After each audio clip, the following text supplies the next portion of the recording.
Hey everyone, this is Riley, and tonight, I'll be talking about looking at an alternative form of analysis for my master's project, which is looking at the winter activity of cavernicolous bats in Tennessee. Let's see. Oh. Okay, cool. Figured it out. Alright, so just a little bit of background. In Tennessee, we have 15 species of bats that live here throughout the year, and 9 of those employ caves during at least the hibernation season, which in Tennessee lasts from November to March. There's one species, the gray bat, Myotis crucescens, that uses caves year-round, but for the most part, everyone else just really uses these caves during the winter season when they're trying to escape these cold periods that have resulted in super low prey bases and elements that they can't really expose themselves to, otherwise they will die. And so during these hibernation periods, you have these things called torpor bouts, which are punctuated by periodic arousals. And so for bats employ torpor, which is just a state of being where your body temperature falls to ambient, your heart rate is reduced, your immune function is reduced. Many of the activities that are required for homeostasis are reduced, in as well as metabolic processes. But with bats, it's been found that many of them use periodic arousals that are usually between every 4 to 20 days or something, where they rise to where they bring their body temperatures up to normothermia and proceed to go about various activities. The overall reason for these arousals is not quite sure, but we do know that bats are feeding occasionally during this time, they're drinking, they're roost switching, they're copulating, and those are some of the known facts. But, as I'm sure you guys have heard of, because that's what Dr. Emma Wilcox's lab always talks about, bats infected with Pseudogymnoascus destructans, which is the causative agent of white nose syndrome, have been found to arouse much more frequently throughout the winter, which then leads to them dying for a variety of reasons. So, a little bit about white nose syndrome. As of 2012, so that was a number of years ago, the death toll was set to 5.7 to 6.7 million bats, which is a huge chunk. And it's a psychrophilic fungus from Europe that was possibly brought over by cavers or some other human transport, and was first discovered in Albany, in a cave outside of Albany, New York in 2006. And since then, as you can see from this map, it has spread down the Appalachian mountain chain and has then begun to radiate outwards. And so you'll see that the leading edge of it, where it's like all one cohesive unit, is Texas, but if you look out towards Washington was confirmed to have the disease in 2016. No one's quite sure how it got there because bats do not do those cross-continental migrations over the Great Plains.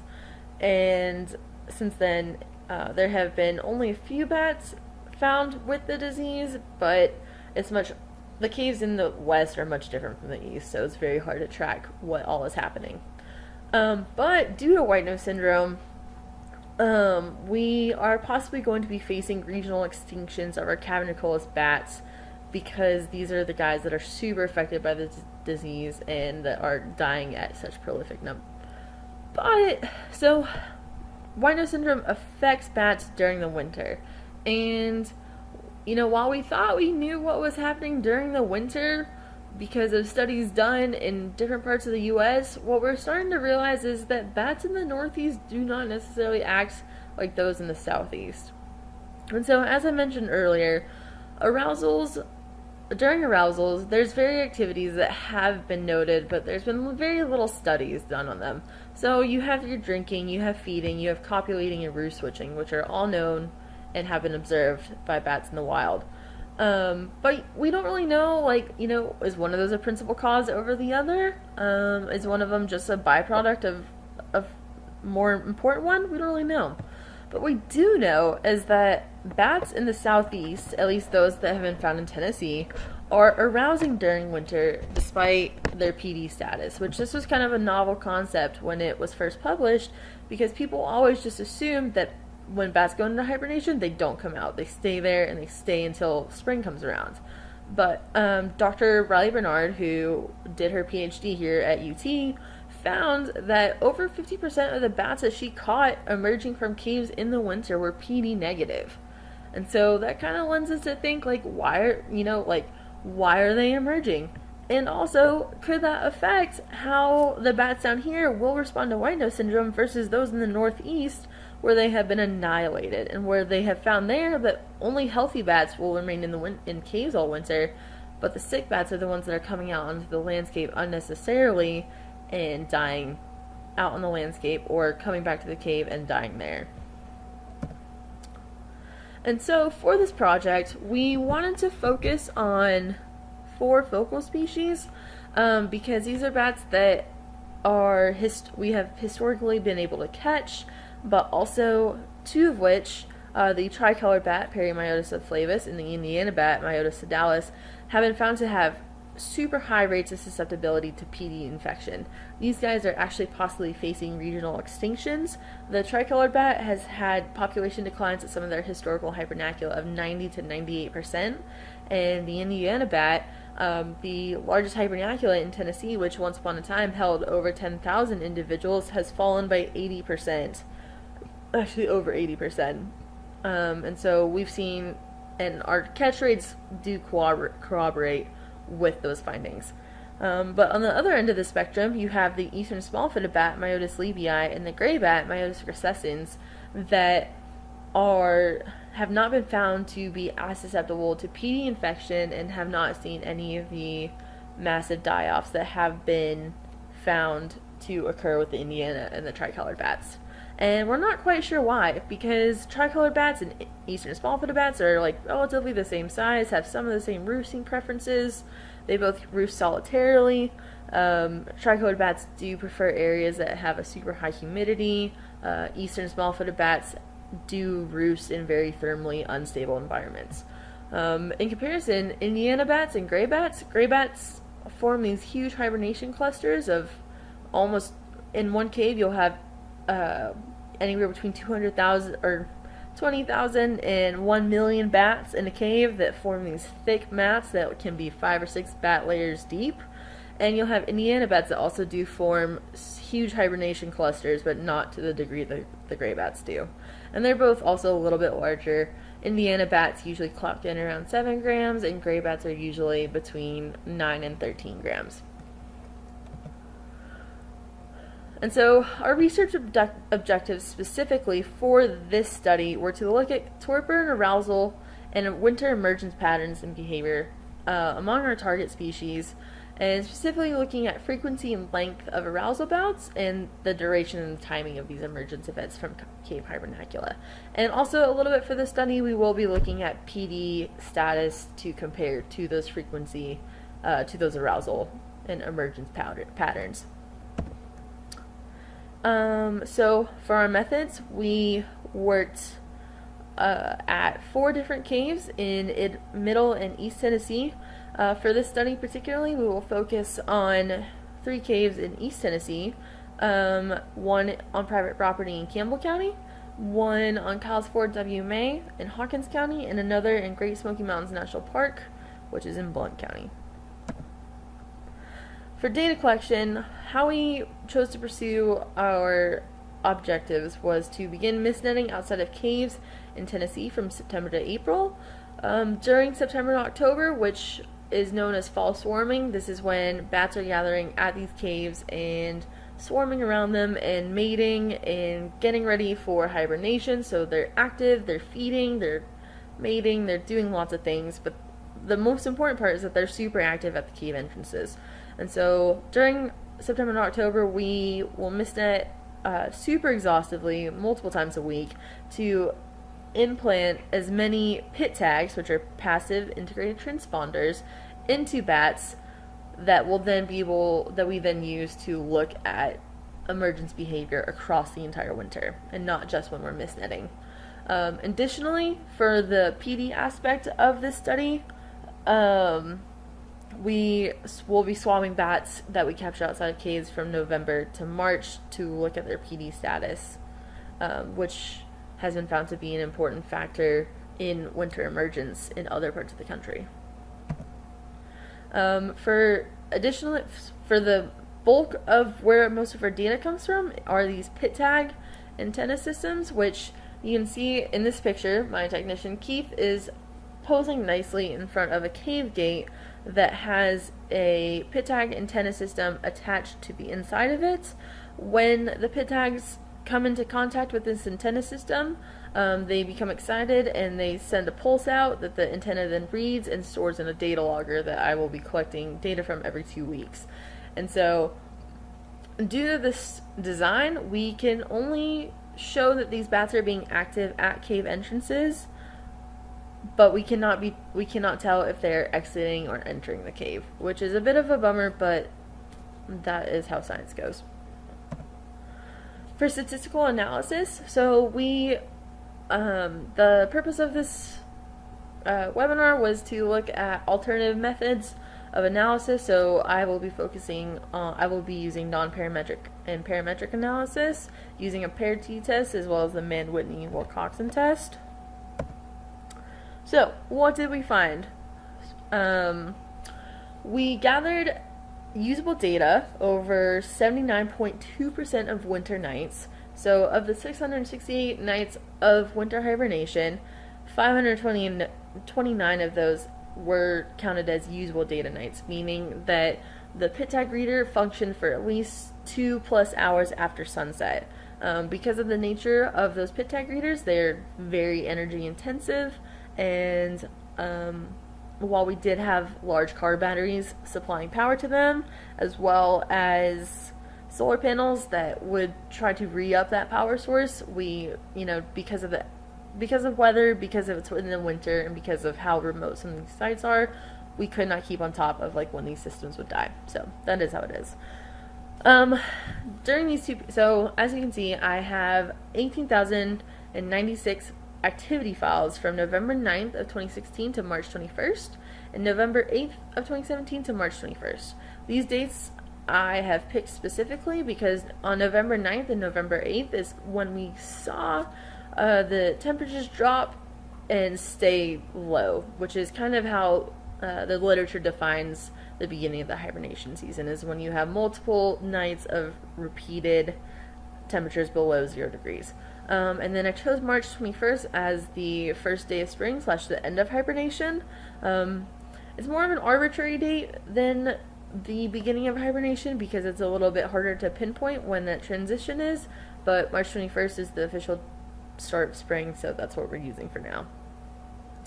Of the nights that actually collected data, we found that bats were active on 18.9%, or 100 out of 529. In 2016 and 2017, 25 of those days were during that year, and 75 days of activity were in 2017 and 2018.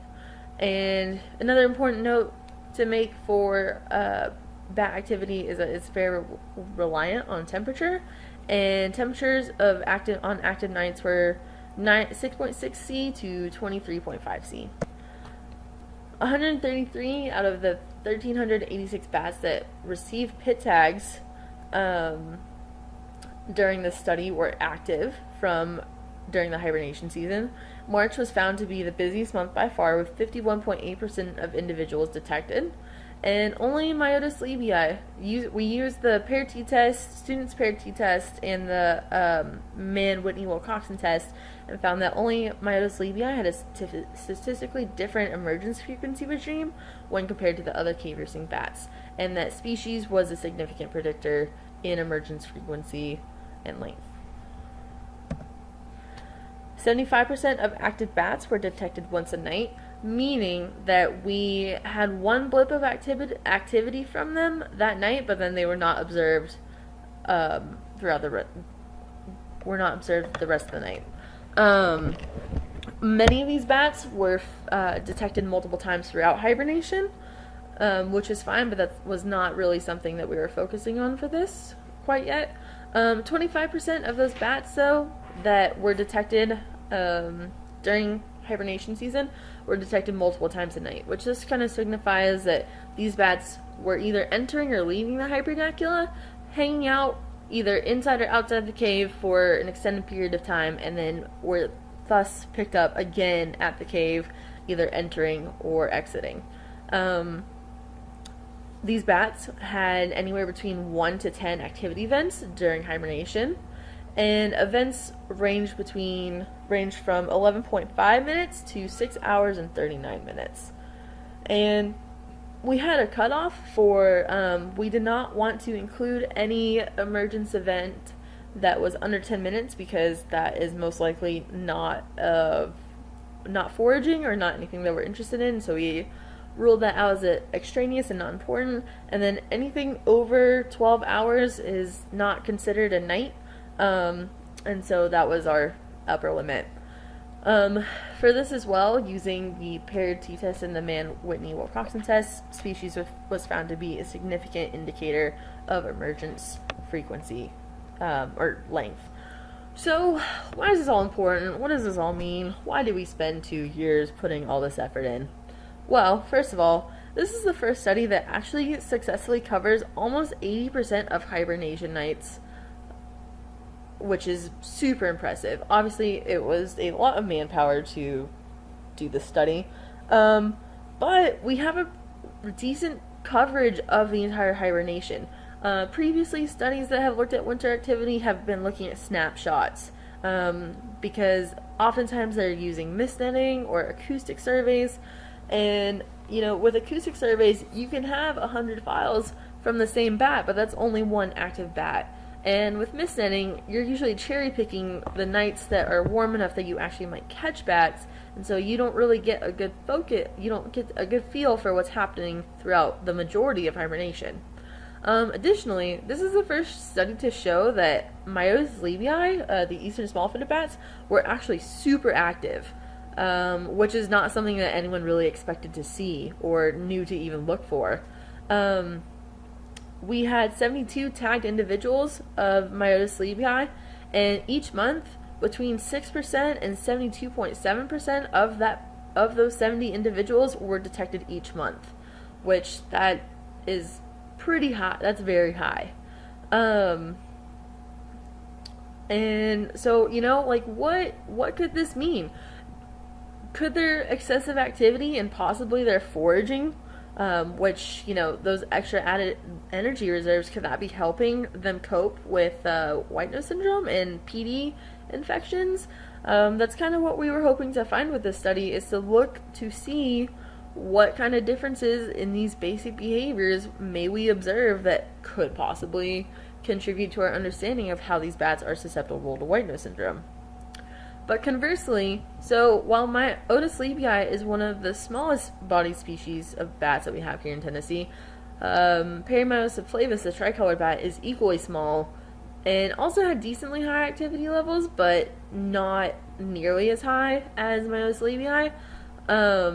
But it is seeing very different declines from white nose syndrome that are much steeper, much more severe, despite having some similar attributes and characteristics to Myotis libii.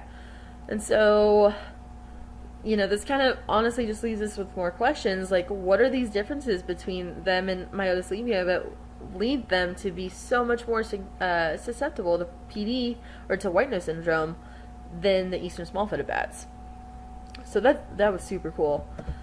Additionally, our other two focal species, Myotis sedalis and Myotis crocescens, which I should include, are our two federally listed species in this study. These guys were largely inactive when compared to the numbers of individuals tagged. So these caves that we were working at, one of them is a hibernacula that has had 250 to 300,000 gray bats in it, and we tagged 708, And of those 708 individuals, at most 2.6% of them were detected in 1 month.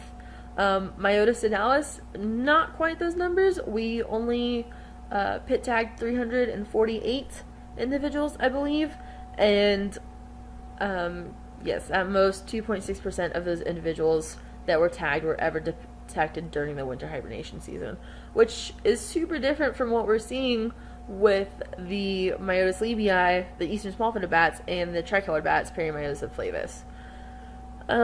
It's interesting to note that Myotis crescens is our largest North American myotid and lives in caves year-round. And where this fungus is originally from in Europe, the species that is most heavily affected there is Myotis myotis, which is the largest myotis that Europe has, and also employs similar strategies to the gray bat that we have here, Myotis crescens. But they are the only bats that seem to be dying with any regularity due to white nose syndrome. And so what has been found here is that white nose syndrome infections are density dependent, meaning that with these high congregations of numbers that bats use to survive throughout the hibernation season, those large clusters are allow the PD to infect more individuals more quickly.